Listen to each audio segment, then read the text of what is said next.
So welcome to Psychology 230, Personality and its Transformations.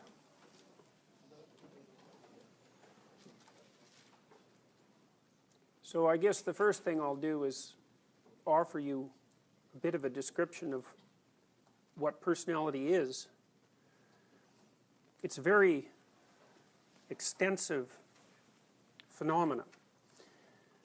Your personality determines the way you perceive. So what that means, at least in part, is that your personality actually determines how you're going to extract facts from the world.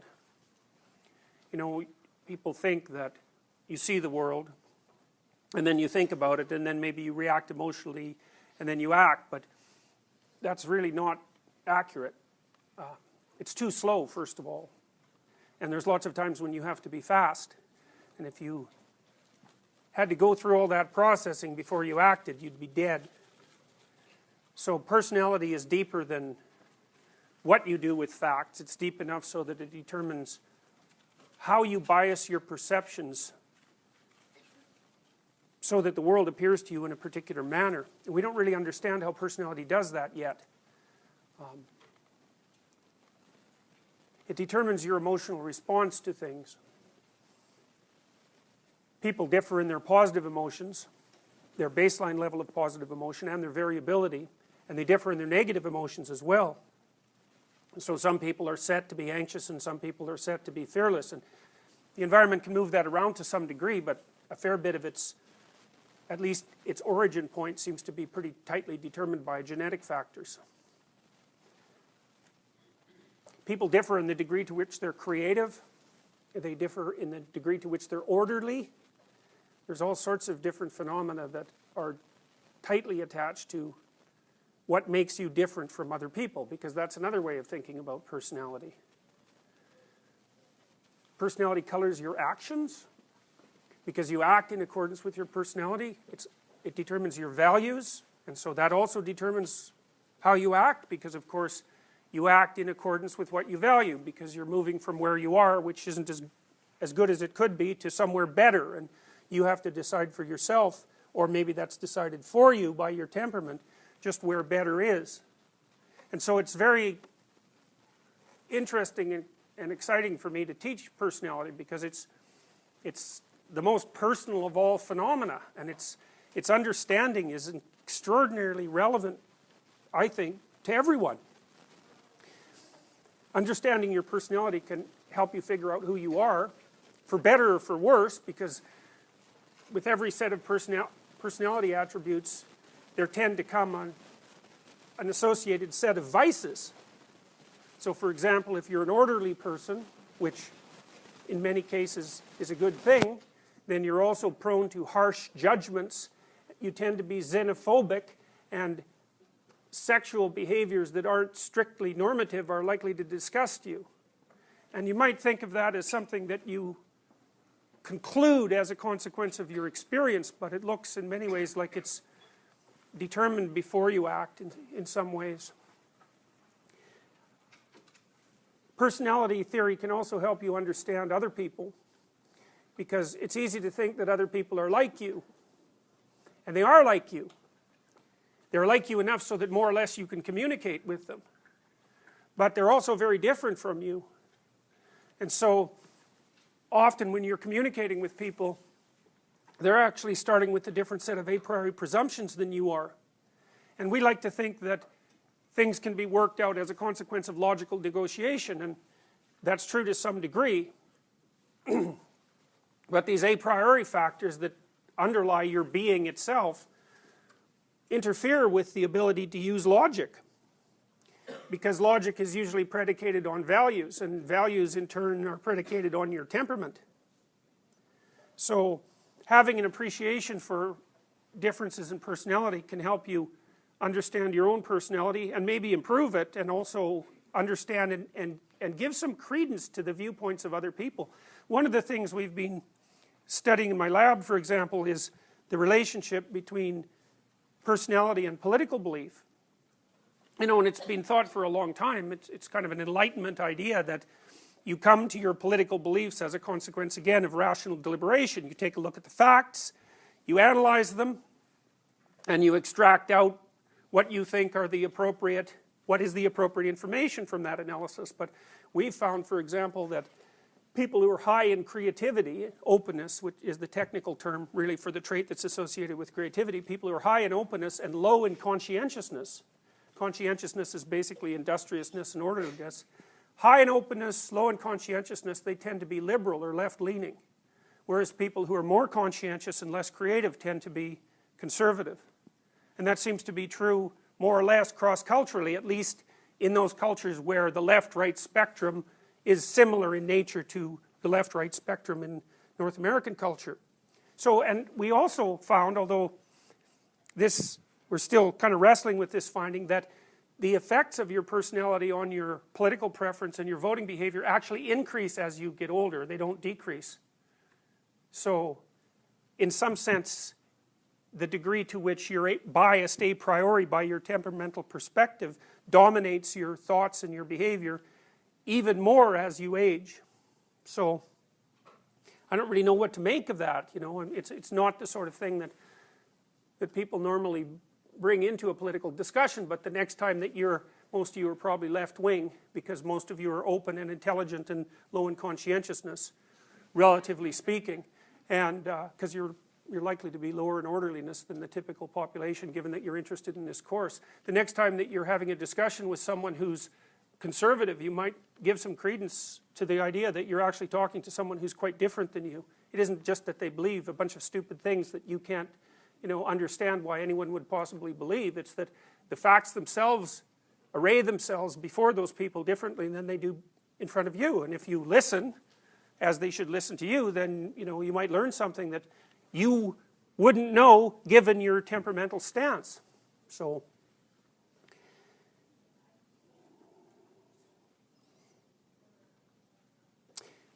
practical matters. You need to know this URL. Okay, so you have to write it down because that's where the syllabus is. And I'll post a copy of it on Blackboard as well, but for now it's there. And the syllabus lists everything that you need to know about the course, and I'm going to go through it today. But it tells you what the lecture topics are, of course.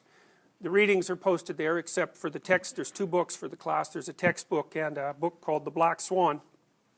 And all the assignments and so forth and their requirements are listed on the syllabus as well. So it should serve as a place where you can get all the information you need for the course. But we'll walk through it today, and I'll give you an overview of what the course is going to be like. So now, it isn't just personality that this course is about. People tend to think of personality as something that's relatively fixed and stable, because if it was fluctuating completely all over the potential range of personality, there wouldn't be a lot of utility in discussing it. But it is stable, so that you are who you are, but it's also amenable to change. Now, it's difficult to change your personality. It's as if, in some sense, that the dice was rolled, or 5 sets of dice, as it turns out, were rolled at the point where you were born, and you were granted a particular kind of personality configuration on the off chance that that configuration could find its proper niche in the environment. It's sort of like people have more or less settled on a 5-dimensional personality model, which we'll talk about a lot in the last half of the course. But the idea seems to be that perhaps is that the environment that you inhabit, which is largely social, right? It's not just physical, it's mostly social, because you're like hyper-social primates. Some of you are probably checking your email right now.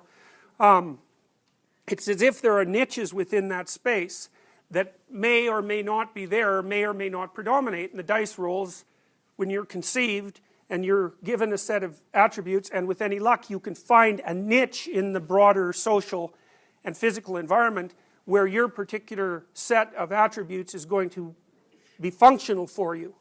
And so a lot of, and this is something to think about too, we'll try to get into this in some depth in the class, a lot of what you need to do to make your life at least tolerable is to figure out what your personality attributes are, and then to find a niche where they're valued. So for example, for those of you that are creative, you probably know who you are. It's actually a rare trait, by the way.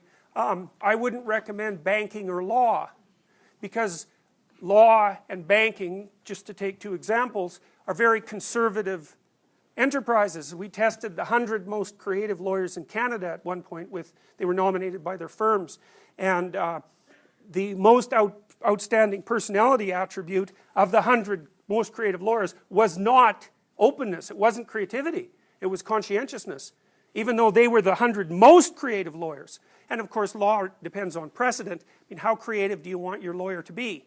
You know, if your lawyer's creative enough, then you'll be in jail, so that's probably not, you know, it's not the greatest idea.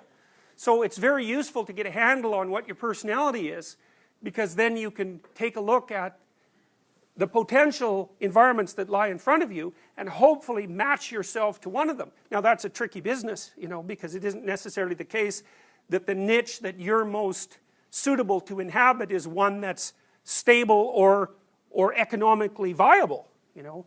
So for example, I think in some ways it's become more difficult, for example, to monetize a variety of different creative productions. So it's harder to monetize music, for example, because of course it can be shared for nothing. So, you know, it's luck of the draw to some degree. So now the other part of the course is the transformation element. Now, you know, personality is stable, so if you test a person at one time and you test a person later, then there's high correlations between the two sets of tests, but there's also variability. And the variability is the part that contains the potential, so to speak, for transformation. So you're an entity with quasi-fixed attributes, but that doesn't mean that you can't transform and learn. You know, you're sort of this weird balance between stability and plasticity, which actually happen to be two meta traits of personality.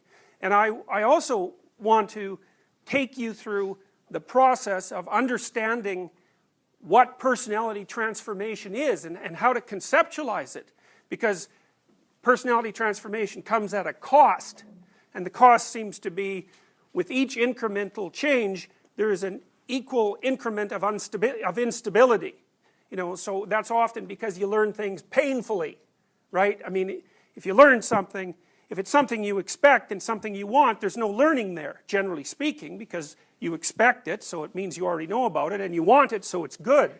The most potent learning experiences tend to occur when something occurs within the realm of your experience that you don't expect, and often that you don't want.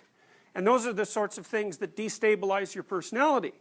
Now, they can also be the sort of things that eventually expand it, because if you encounter something that you don't understand, that means that there's information in the event that you haven't incorporated within your own being. And if you can do that, then at least in principle, then your dominion of competence can expand.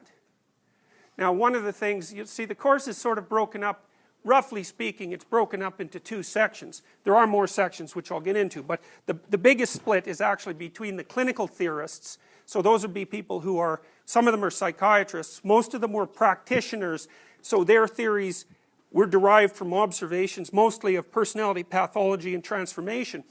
The first half of the course is really about that, and that's partly because I think the most intellectually compelling and perhaps even practically useful theories of personality have in fact been derived by clinical practitioners like Freud and like Jung and like Rogers and of the various people that we're going to talk about. And one of the things that's really interesting about the clinical practitioners, because they have to deal with issues of health, roughly speaking, good mental health versus poor mental health, say, is that their fields of endeavor also deal with values, because it's almost impossible to grapple with the problem of the good or well-being or mental health or psychopathology or suffering or anxiety or pain or any of those phenomena without also necessarily evaluating the domain of values. It's like, okay, well, you're a certain way, do you want to be better? If you were better, would that mean that you were more mentally healthy? What exactly does better mean, and is it useful to use that sort of descriptive terminology when you're talking about personality? I mean, I assume that most of you want to be better people. Now, your definition of what might constitute better is going to differ again according to your temperament, but generally speaking, it seems that people are, They're like Sisyphus, they're uphill climbers. You know, you don't want to go from bad to worse, you want to go from where you are to better, and that means that you have to conceptualize what constitutes better, and that makes personality theory, at least in regard to its clinical domain, a very strange hybrid of science and engineering, because, you know, generally science doesn't deal with values, but if you're dealing with human personality, it seems impossible to avoid the topic, especially if you're concerned with something like mental health. So, you know, you can assume that mental health means normal, but most of you don't assume that, right? Because, you know, if you want your reach to exceed your grasp, a lot of you are going to be aiming for something that's better than normal, or better than average, let's say. We don't consider average optimal, and that's a strange thing. So, the first half of the course that deals with the clinicians is going to take us into the realm of personality transformation, and also necessarily lead us through a discussion of value, because I can't see that there's any avoiding it. Also, I think it would be ridiculous to avoid it, because why you should do things is, you know, how you conceptualize why you should do things is an extraordinarily integral part of your personality. I mean, one of the things that we found recently, it's a variant of an exercise that I'm going to have you do in this class, is that if you get people to spend a couple of hours writing down their vision of the future, you know, so the question basically is, all right, so imagine yourself now imagine yourself 3 to 5 years in the future. Okay, now, and here's the rules. Imagine that you're trying to take care of yourself like you would take care of someone that you cared about. It's a strange framing, but, you know, people often don't take care of themselves as well as they take care of other people. You know, they're hard on themselves and they denigrate themselves because, you know, you might be painfully aware of all your multiple inadequacies.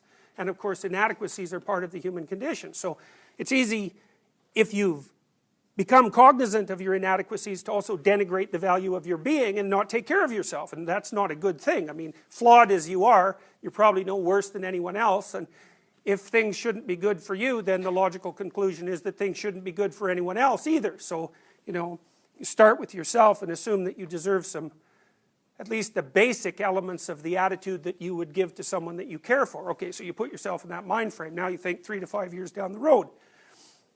What do you want for friendship? What do you want for career? What do you want for family? How do you want your intimate relationships to be constituted? What are you going to do when you're not working? What sort of productive and useful activities and interesting activities are you going to engage in? If you could optimize your life 3 to 5 years down the road, what exactly would that look like? All right, so there's that question. Then we also get people to answer the reverse question, which is, all right, now imagine that you allow your inadequacies and your pathologies, such as they are, to gain the upper hand, which I'm sure they do in your own lives on a week-to-week basis. Imagine you really let them get out of hand. So, you know, you're drinking 26 ounces of vodka every second day in 5 years, or, you know, you're lying uncontrollably, or no one can stand you because you're too disagreeable and neurotic, or whatever. You know whatever your weaknesses happen to be. Maybe you procrastinate all the time and you end up unemployed. Imagine 3 to 5 years down the road that things turn out as badly for you as they can because you've allowed things to go from bad to worse, and conceptualize that. Well, and then we have people write a plan based on the positive vision. The negative vision, I think, is really useful because if you're running towards something, it's also extremely useful from a motivational perspective to be running away from something at the same time. You know, then you can harness your positive emotions, which are associated with approaching a valued goal, and you can have your negative emotions like fear chasing you instead of standing in front of you, interfering with your progress.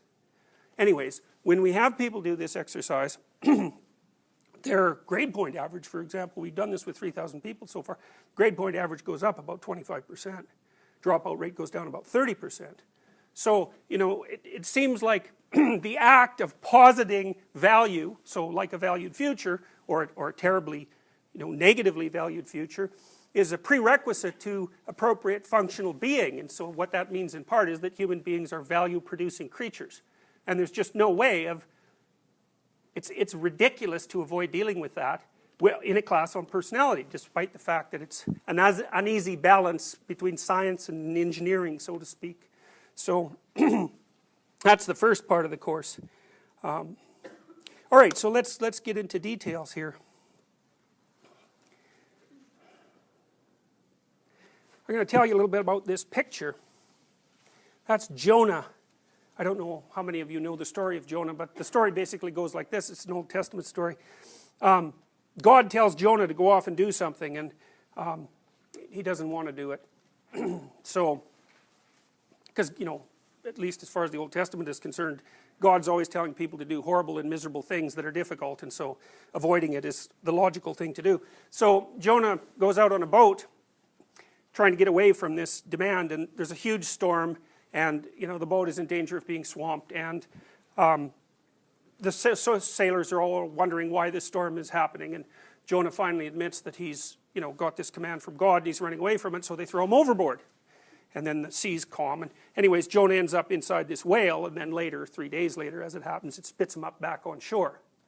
Now you might think, why the hell are you telling us this story? But I can give you a hint about why I'm telling you this story.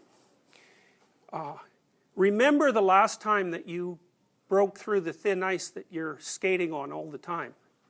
You know, everybody knows what that means, right? Is that you're cruising along in your life perfectly content, or at least reasonably content, and then something strikes you out of the blue. Maybe it's the death of someone that you love, or it's the breakup of a relationship, or something that you failed dismally at, or some manner in which you betrayed a friend or they betrayed you, and all of a sudden everything that you stand on disappears and you get swallowed up. Now, it turns out that the motif of being swallowed by something that lurks underneath, like the shark in Jaws, that's a very, very old story. In fact, it's the oldest story that human beings tell. It's the same story, for example, that you see if you watch The Hobbit. Guys, how many of you have seen The Hobbit recently? Or The Lord of the Rings?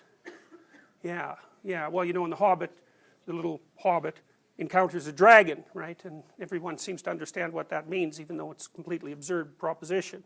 And that's allied with this sort of pattern of story. And the idea is something like this, is that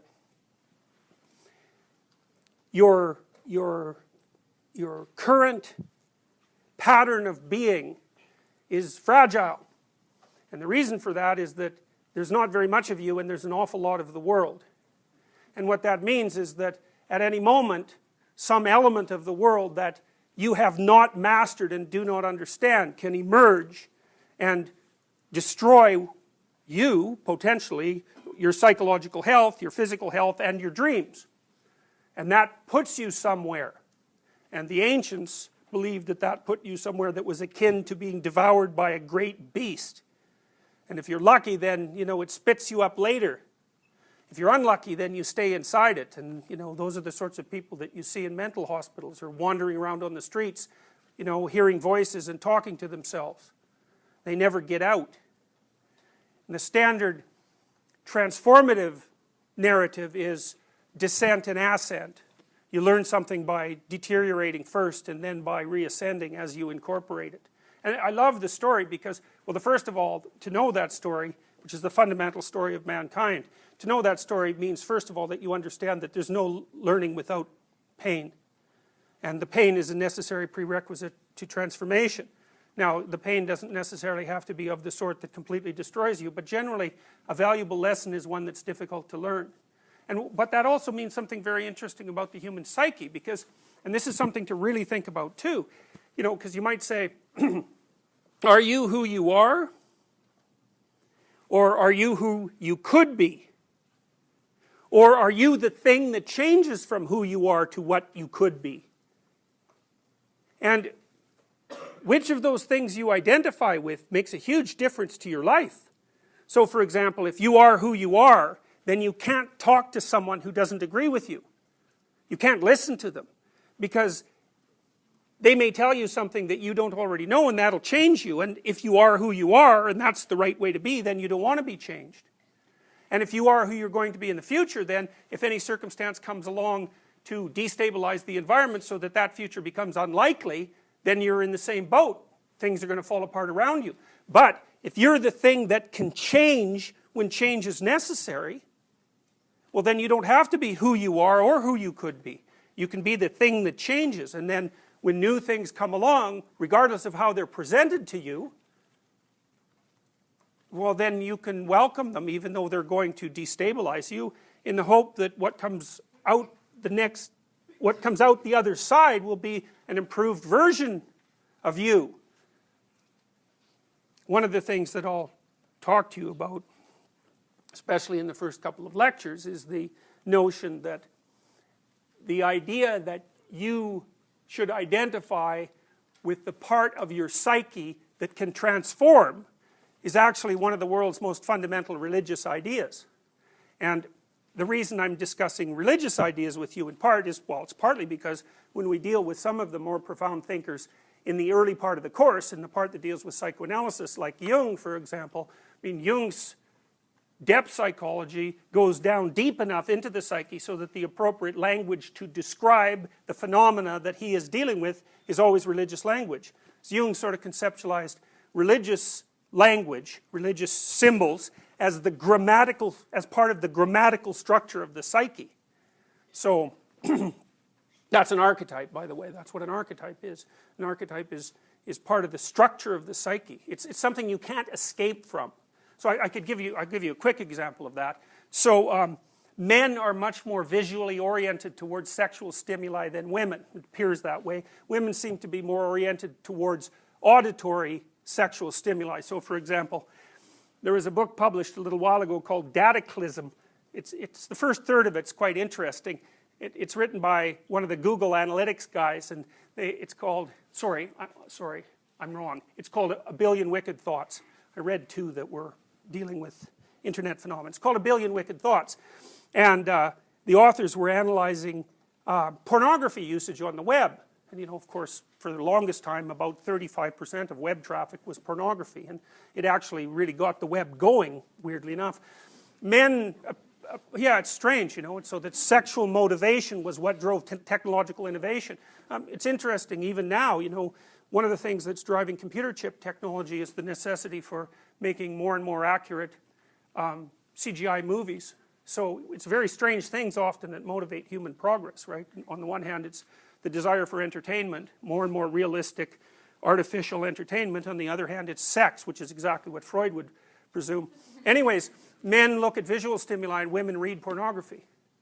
So, now, with regards to men, there are some things you can say about what men find attractive sexually if they're heterosexual.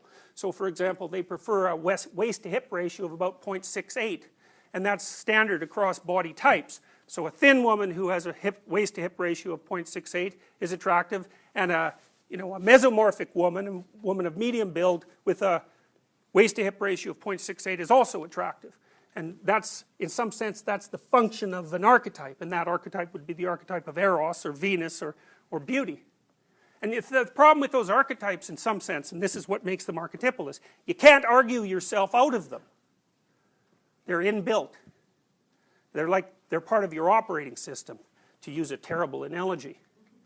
So, anyways, Jung's claim was that the archetypal images are religious, fundamentally. That they hit you with the force of religious, what's the word? Revelation. So that's all in that picture. They say, you know, picture's worth 1,000 words, and that one's worth a lot more than 1,000. You know, you also might ask yourself, you know, why don't people do what's right?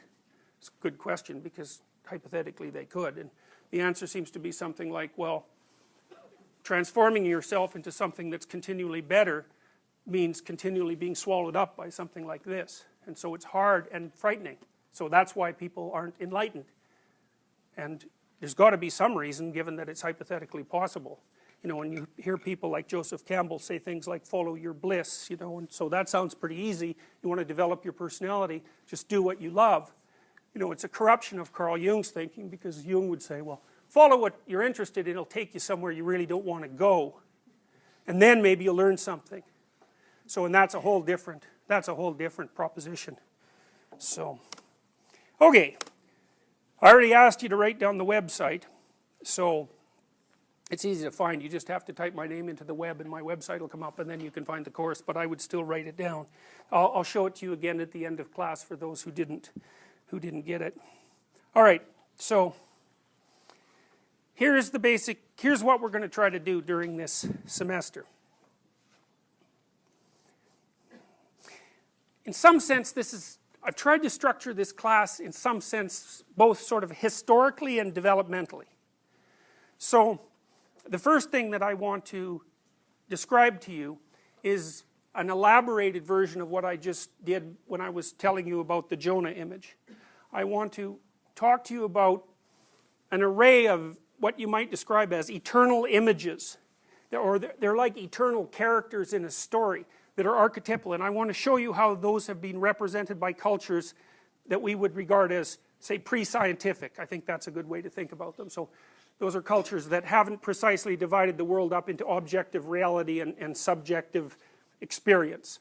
And there seems to be something like a set of constant reference that human beings have used all over the world to orient themselves in their existence. And so I want to talk to you about those because I think one of the things that does is it provides you with an underlying theory, meta-theory, it's a better way of thinking about it, a meta-theory into which you can plug all the particular theories that we're going to talk about. You know, because one of the strange things about personality theory is that it's not exactly integrated. And I suppose that's also partly because it's still a pre-science in some ways.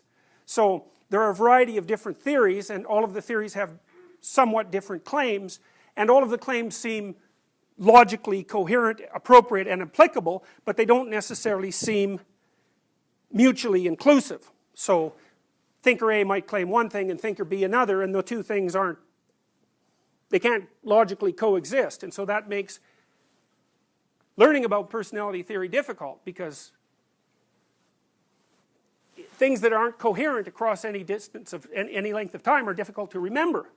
So anyways, I'm going to provide you with an underlying meta-theory, and then we're going to try to plug all the different theorists into that meta-theory, and then hopefully that'll give you a nice coherent and memorable account of personality and its transformations.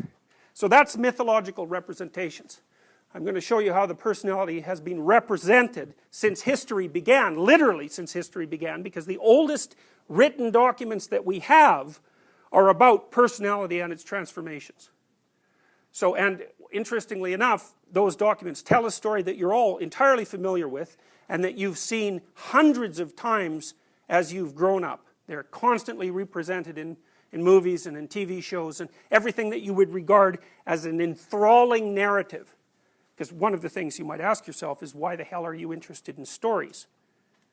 You know, why are you interested in watching TV? Why are you interested in going to movies? You know, you'll line up and pay for them. It's very strange behavior. And you often see in movies things that are completely impossible. And yet you swallow them without a second's thought. You know, as long as they're done in a reasonable manner that allow you, in some sense, to suspend disbelief, you get completely engaged.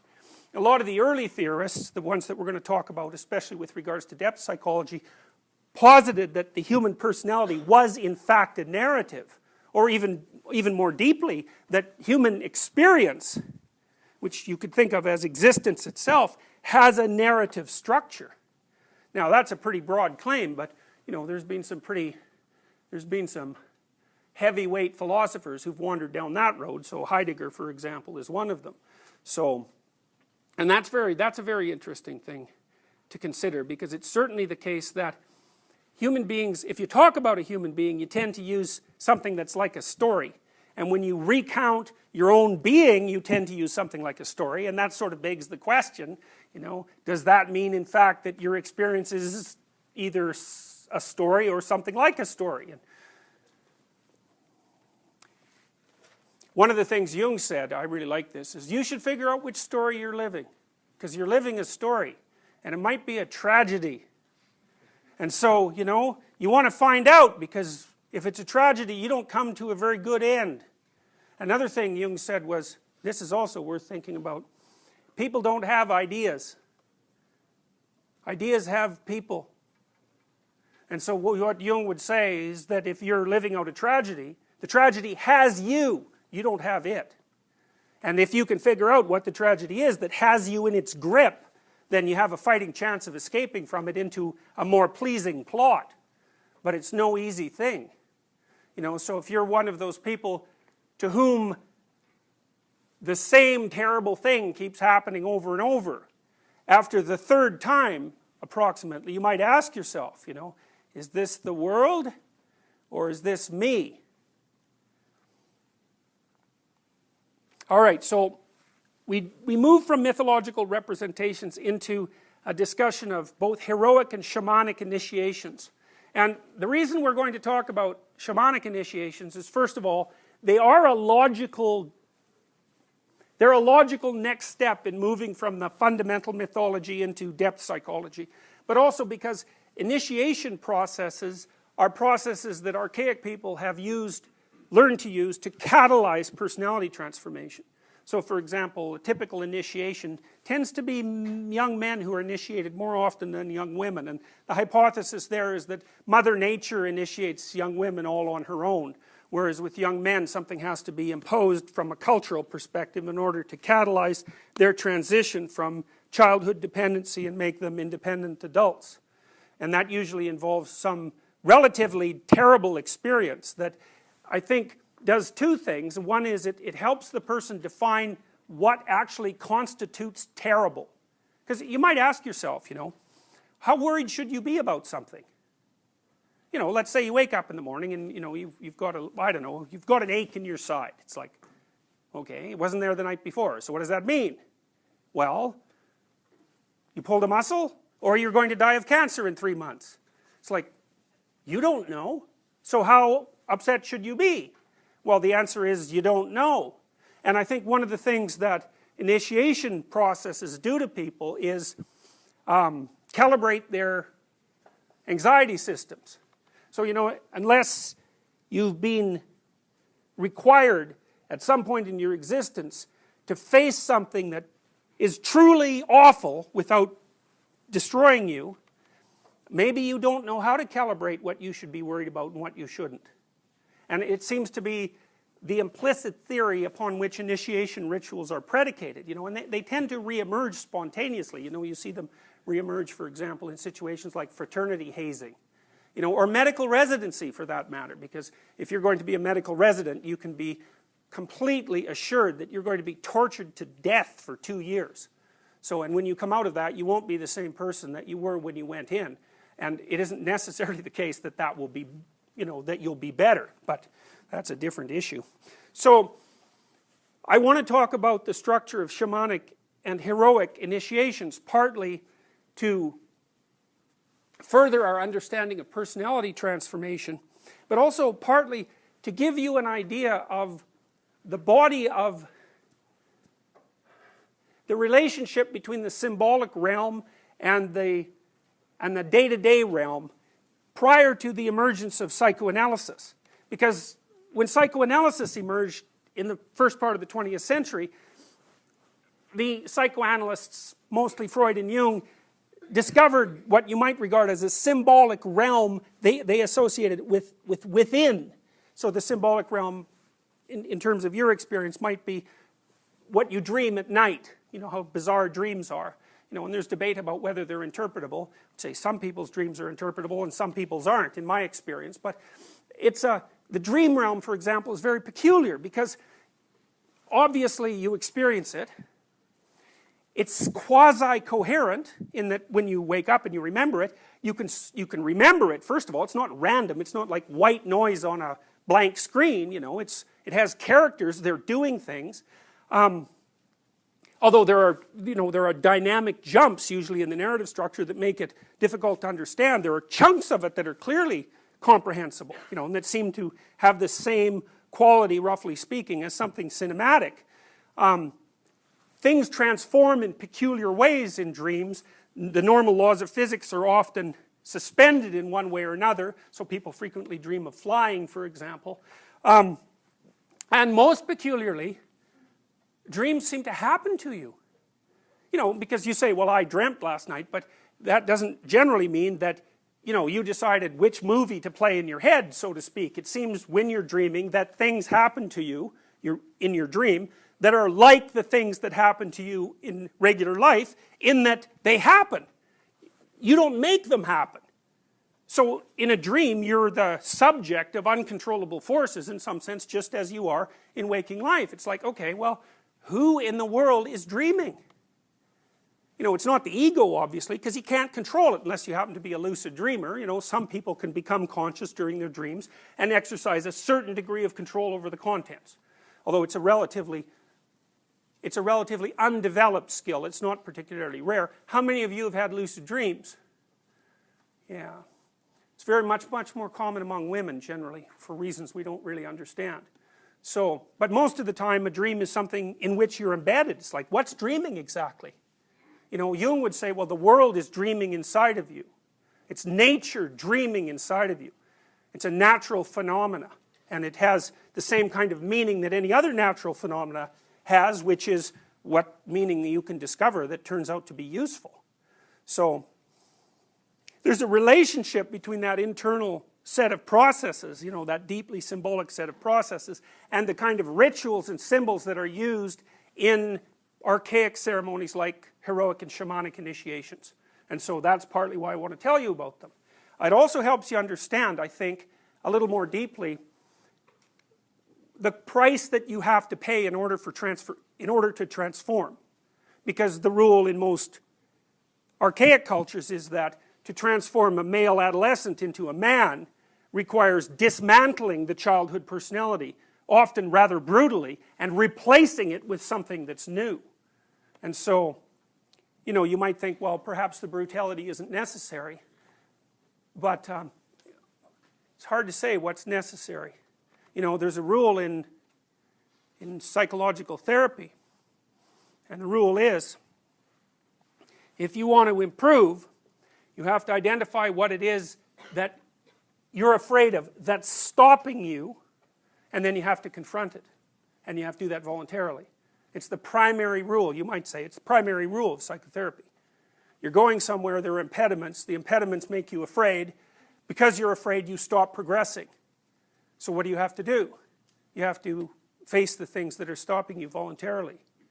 You know, and that's part of the heroic, that's actually part of standard hero narratives, which is face the thing that you're afraid of. That's why, for example, in The Hobbit, Frodo? It's Frodo, isn't it? Bilbo's the second one. Yeah, Frodo has to face the dragon, and the dragon hoards gold. Bilbo, sorry, well thank you, yes, that is what I was asking. Bilbo has to face the dragon, and the dragon hoards gold. It's like, what the hell does a giant reptile need with gold?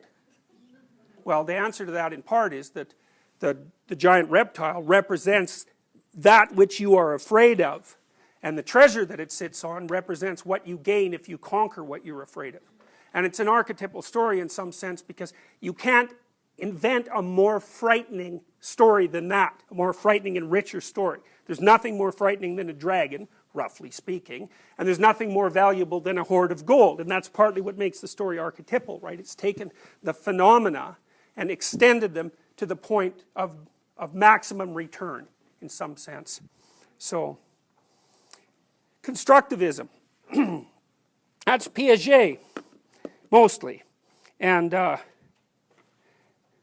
Piaget called himself a genetic epistemologist, which is hardly the same thing as a psychologist, but Piaget was actually interested, and this is something you won't hear in most classes about Piaget.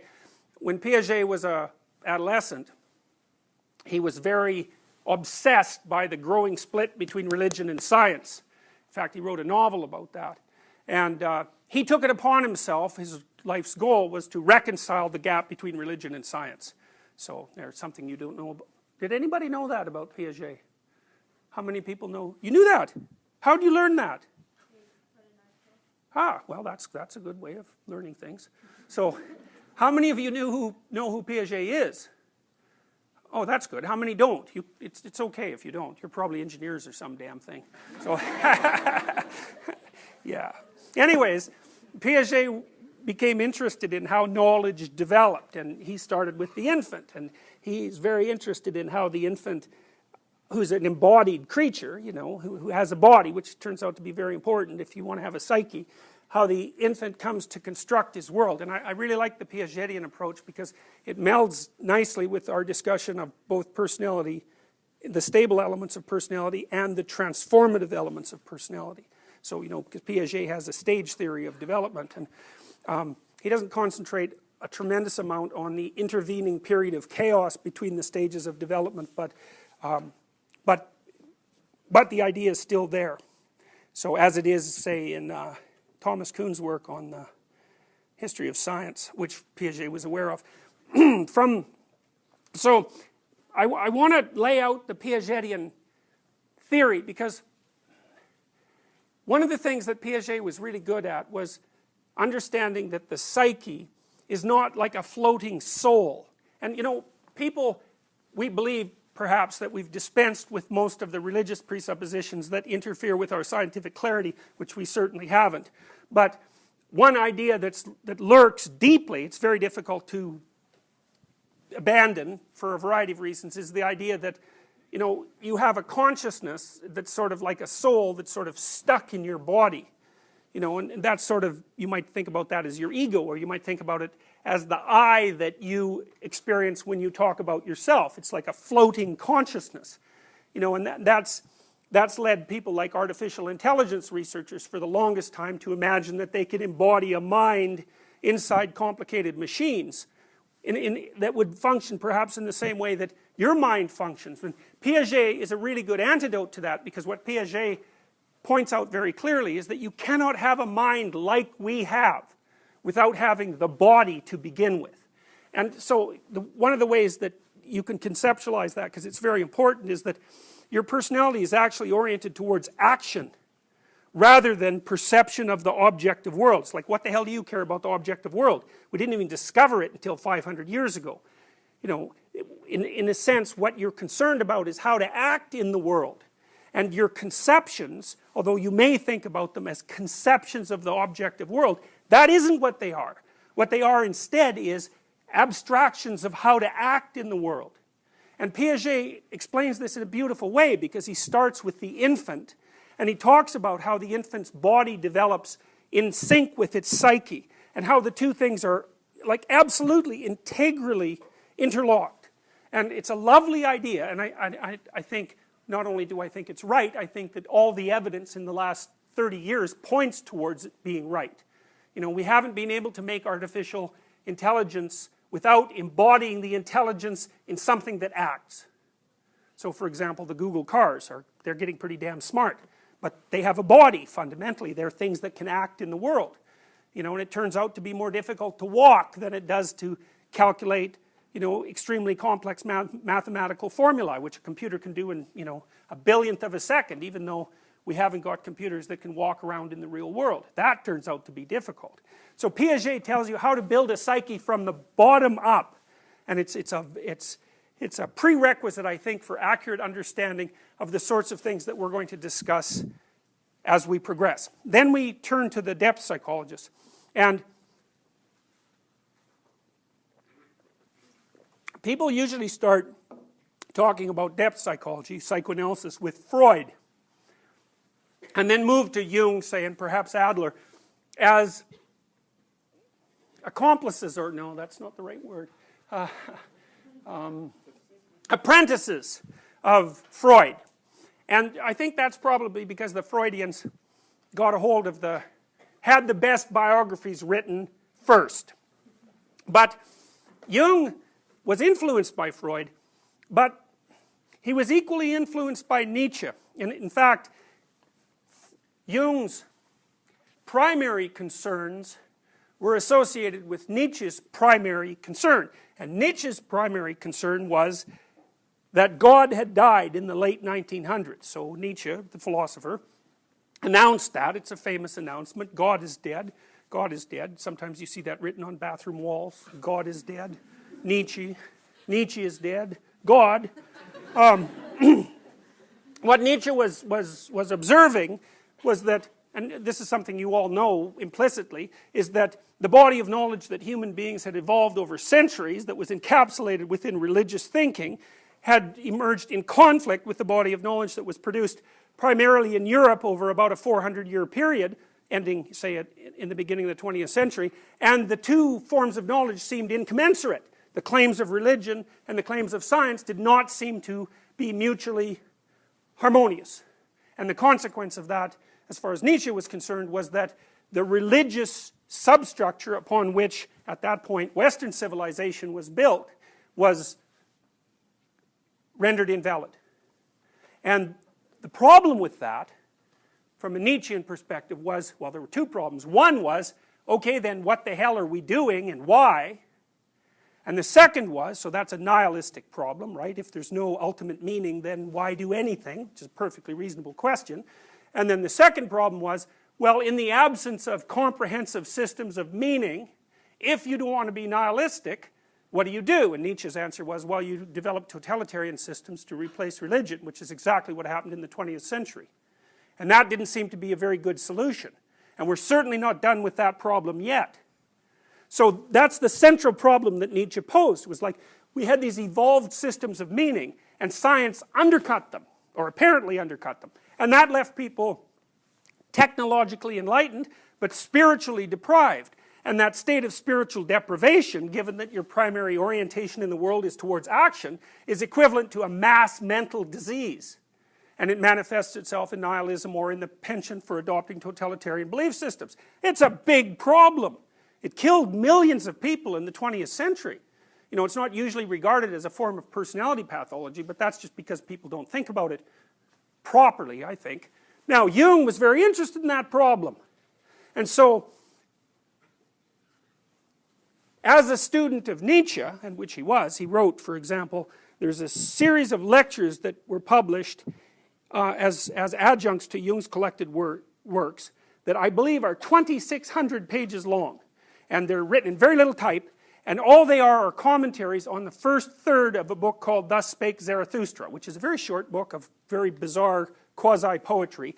It happens to be the book in which Nietzsche had his character announce the death of God. So Jung was a real Nietzschean scholar.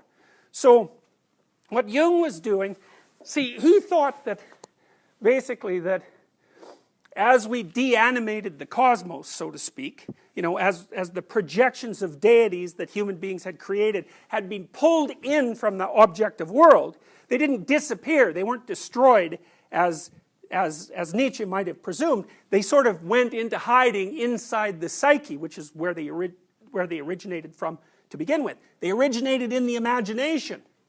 Now, a standard objective scientist would say, well, if they originated in the imagination, they aren't real, whereas Jung would say, don't kid yourself. The imagination is real.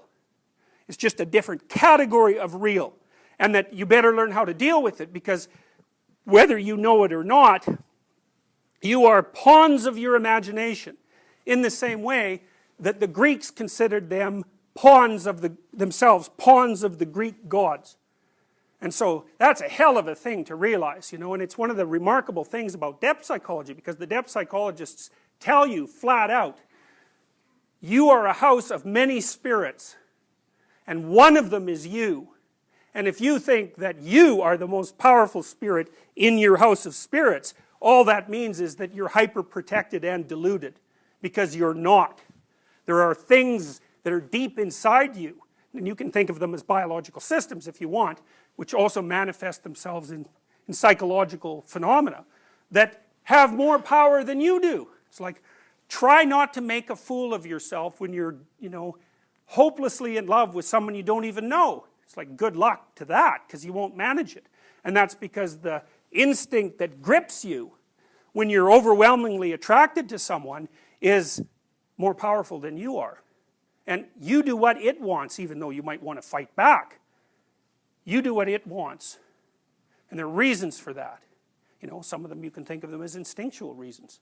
So if you're not overwhelmingly attracted to someone, at least throughout most of the history of mankind, the probability was pretty low that you were going to initiate any sort of sexual contact with them.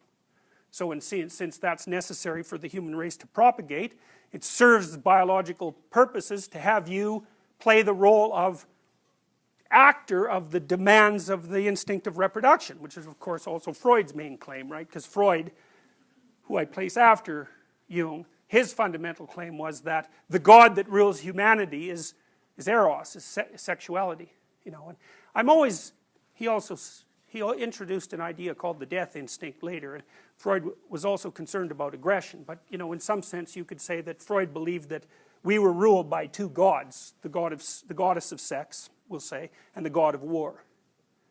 And you know, as far as reductive theories go, yeah, it beats most of the claims of postmodern scholars.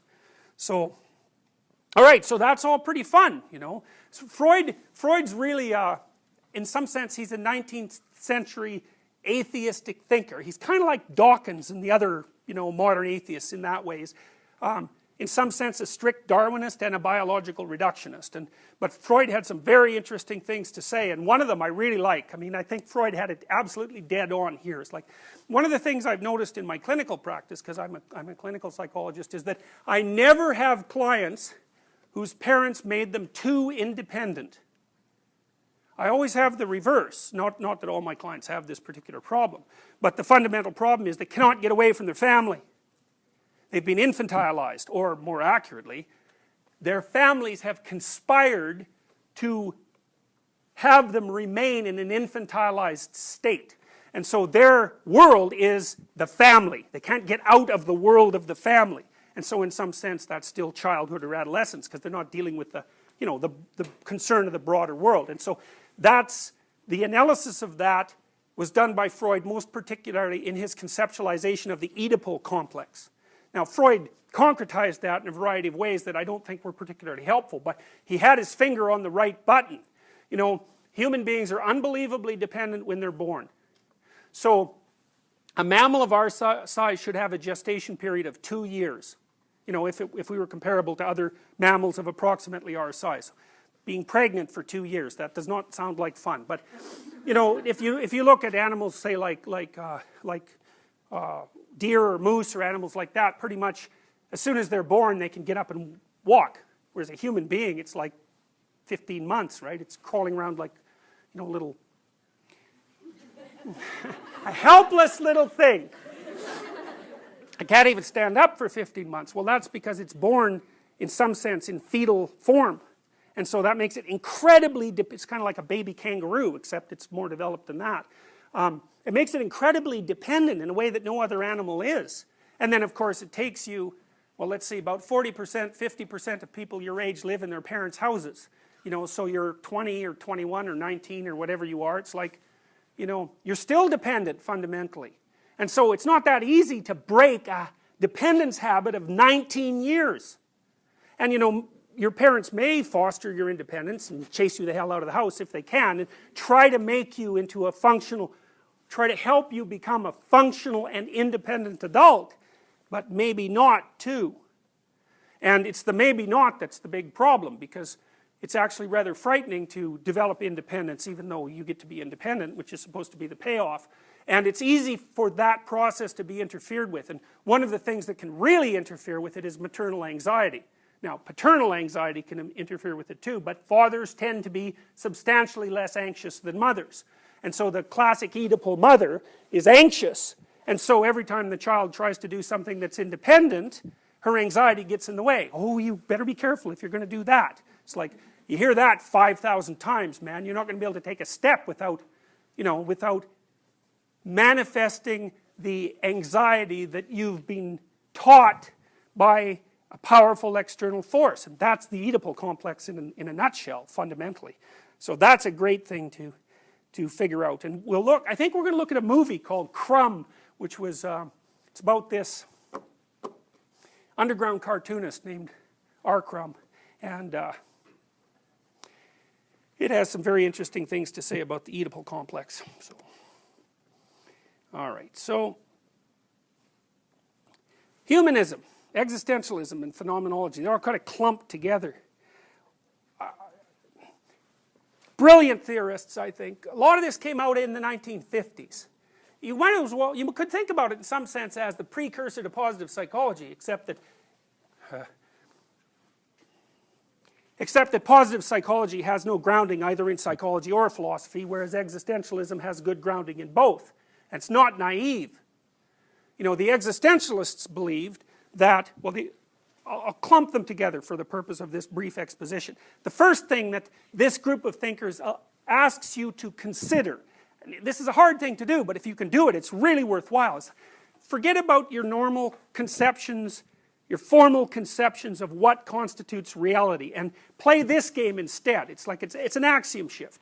Instead of thinking that reality is the objective world and you're like a superfluous subjective observer, a transient subjective observer, imagine that what reality is what you experience. That's it. So everything you experience is equally real, although there are different categories of real, right? I mean, a dream is not in the same category as the chair that you're sitting on. But from the phenomenological point of view, a dream and an emotion is just as real a phenomena as the chair is real. Okay, so that's the first axiom. The game is sort of, well, what if we make that assumption? So you make that assumption. The next issue is,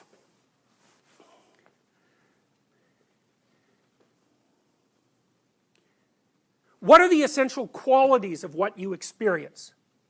And that can be addressed in a variety of ways. One of the most important things that the existentialists are concerned about is fundamental anxiety. So this group of thinkers would say, well, you exist within this domain of experience, and one of the phenomena that's most manifest within that domain is the feeling of anxiety or dread. That's a Kierkegaardian idea. It's that as in an experience constituted like yours, which is somewhat fragile, which knows its limits, it's localized in time and space, the fundamental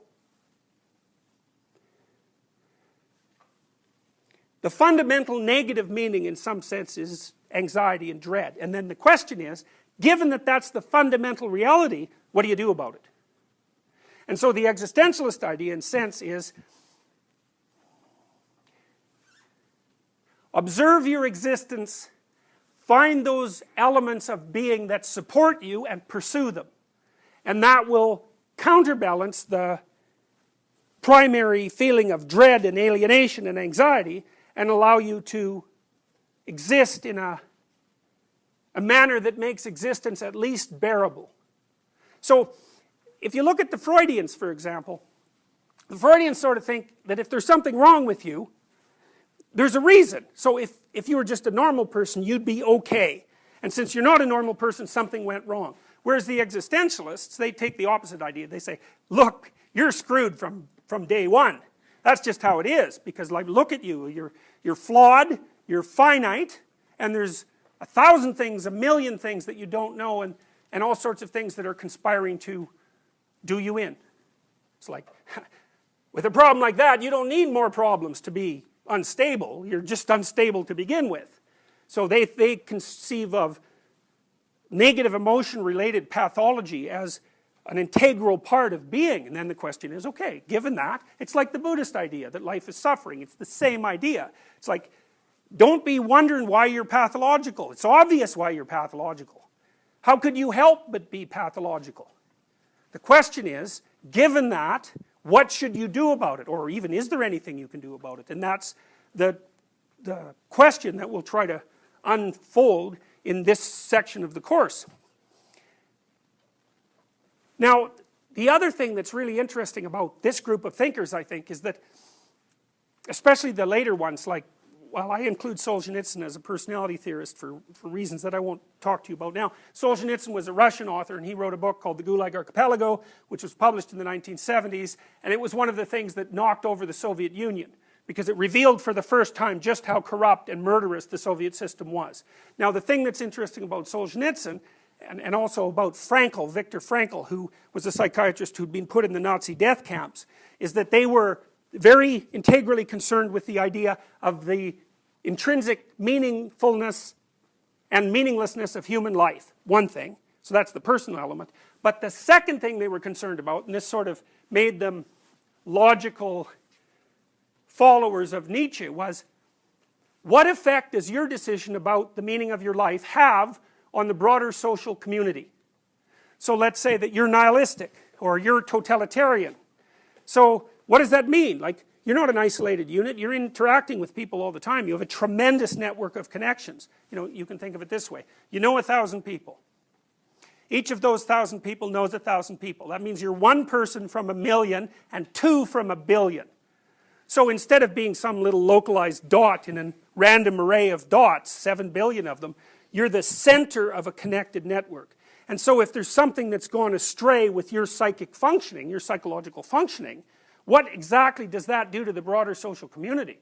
And Solzhenitsyn's idea, and Frankl's as well, it's quite straightforward, is the reason that societies become pathological, deeply, murderously pathological, is because individuals within the society have become deeply and murderously pathological.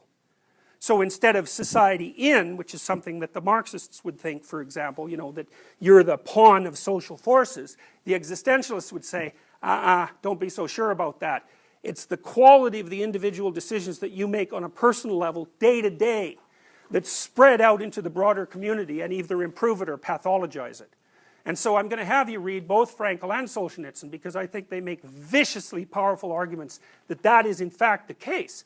And it's actually quite a useful, it's a funny thing, because often, this is sort of associated with the idea of facing dragons. Often you learn the things that are most vital to your being by considering the worst possible phenomena. So I might say, well, just think about this. It's like the idea that Frankl and Solzhenitsyn, and others, by the way, have been propagating is that whatever decisions you make that are moral on a day-to-day basis aren't isolated to you. They spread out into the community very rapidly. And so the fate of the community is dependent in some sense on your personal morality. So then, well, that's a terrible thing. I mean, it's a terrible weight. But it certainly provides an answer to, well, why should I do what I do? It's like, do good things? Great, they propagate. Do bad things? Fine, they propagate too. And one of the really interesting things about the existentialists is they took a look at what happened in the 20th century with its ungodly, murderous political systems and said, all right, just exactly what responsibility does the individual bear for bringing those conditions about? It's like, it's a question well worth thinking about, and it certainly hasn't lost its relevance. In fact, I think it's as relevant as ever. So that's great. That's really an interesting thing to do. Then we move into the fields that are more strictly scientific, but a lot of what we've covered in the beginning of the class provides the platform for that. I'm going to tell you about the structure and function of the basic biological systems that underlie your motivations and your emotions. And roughly speaking, we're going to say that a motivational system sets a goal for you. So if you're hungry, your goal is to eat, obviously. If you're thirsty, your goal is to consume some liquid. Goal-setting systems. And there's a system for each of those. We'll call them drives, even though we'll call them motivational systems, because they're not really drives. Whereas emotions are things that are more likely to manifest themselves as markers for your position on the way to the goal. So for example, if you have a goal in mind and you're progressing towards it, without any obstacles, you're going to feel positive emotion. And if you have a goal in mind and you're progressing towards it and you encounter obstacles, then you're going to experience negative emotions. And what I want to do is outline what I think is the best relatively current neuroscience on the structure and function of those systems. And what we'll see is that there's a nice analog between the Piagetian story about how the psyche develops and the way the brain is organized, and there's a nice analog between the theories of psychological symbolism that were pursued by the depth psychologists and the relationship between the brain areas that subsume your sense of individuality and the underlying motivational and emotional systems that guide and drive and constrain and allow your behavior. So that'll put some biology underneath the theorizing, and I think that's also a very fun thing to have happen. Then, after that, we're going to talk about five-factor trait theory. And the five-factor trait theory is the most modern formulation of psychometric theory. And psychometric theory is the statistical reduction of data sets that describe human personality. So if I took an infinite bank of questions that I could ask you about your personality, and then I subjected them to the proper kind of statistical analysis, I could group those questions into coherent groups. And what I would discover is that your personality has something resembling a 5-factor structure. 5 dimensions. It's a lot of dimensions. The world has 4 dimensions, right? Your personality has 5, so that's plenty complicated. And we're going to walk through what those dimensions are, what the variability represents, how they might be related to the motivational systems and the thought patterns that we discovered earlier, and then all the practical consequences of knowing about those systems. And we actually, the model I'm going to present you with is tiered.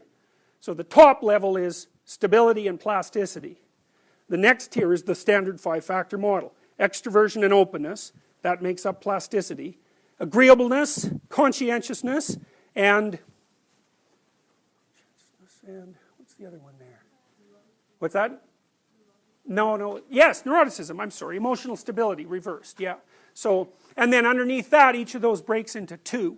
And so I want to describe to you the most current research on what each of those hierarchical tiers mean, and why you want to know that. And at the same time, I'm going to have you do a personality analysis online.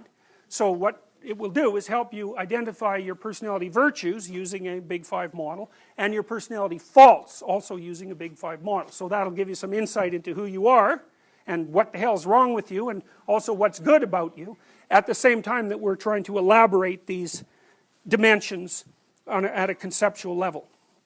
So that's, in a nutshell, the course. I want the readings and the order in which you have to do them are listed on the website, so I'm not going to go through them. It should be relatively self-explanatory. I want you to read chapter 15 of The Black Swan. And the reason I want you to read that is because it questions the validity of the standard normal distribution model that psychometrics is predicated on. And we'll talk a lot more about that later, but I think you need to know it, because you're going to learn in psychology that most things are normally distributed. And all of the statistics that you'll use in psychology are predicated on the idea that the normal distribution holds. But there's lots of situations in which it doesn't hold, and they're important. So for example, money is not normally distributed, right? 1% of the population has 50% of the money. And then if you take that 1% and you take the top 1% of that, then they have 50% of all the money that the top 1% has.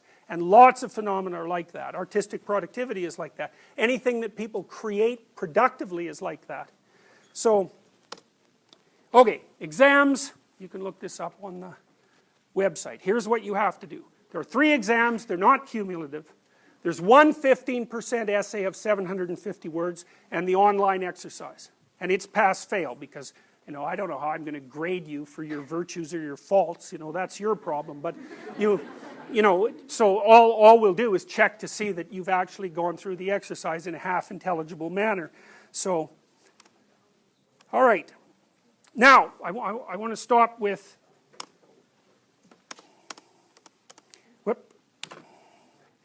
that, so you can write it down if you didn't. But here's a couple of things I want to tell you. I have some insight into my own personality. I'm very industrious, I'm not very orderly, and I'm very high in openness. And so I'm telling you that because there are some things you should consider if you want to take this course. And you should really consider them, because not every course is for everyone. If you're an unbelievably organized person, this is not the course for you. Okay, because there's a contradiction between openness and orderliness. And the thing about orderliness is that orderliness puts everything into boxes, and the boxes are tight, and the dichotomies are black and white. And I'm not criticizing that. There is great utility in orderliness. But orderliness fights with openness.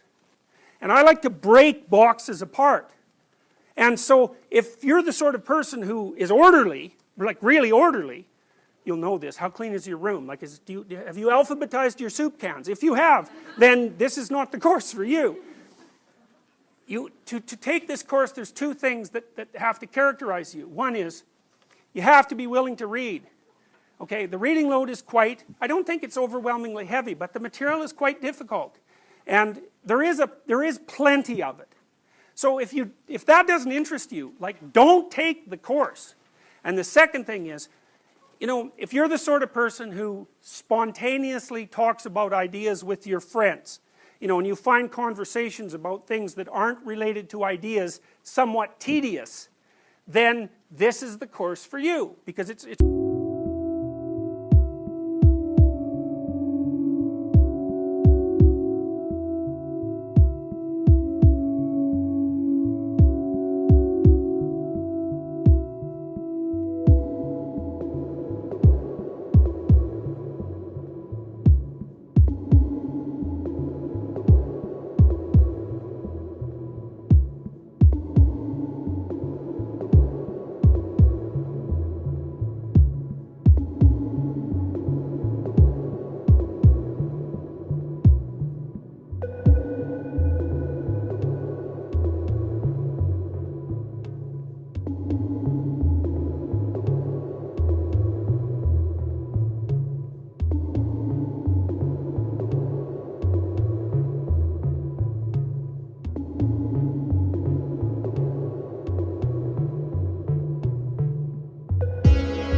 Really, because I'm an open person, I can't help but make my course, I can't help but create it in that image. I'm really interested in ideas. Like, I try to tell you why it's necessary to know them, because an idea isn't interesting to me unless it has utility for you. But we're going to go all over.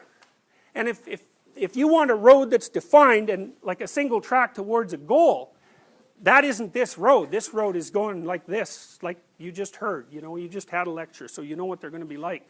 So, you're welcome to be here. I'm thrilled to be able to teach you this material. But, don't say I didn't warn you. All right, well, that's that. So, we'll see you Thursday. Bye.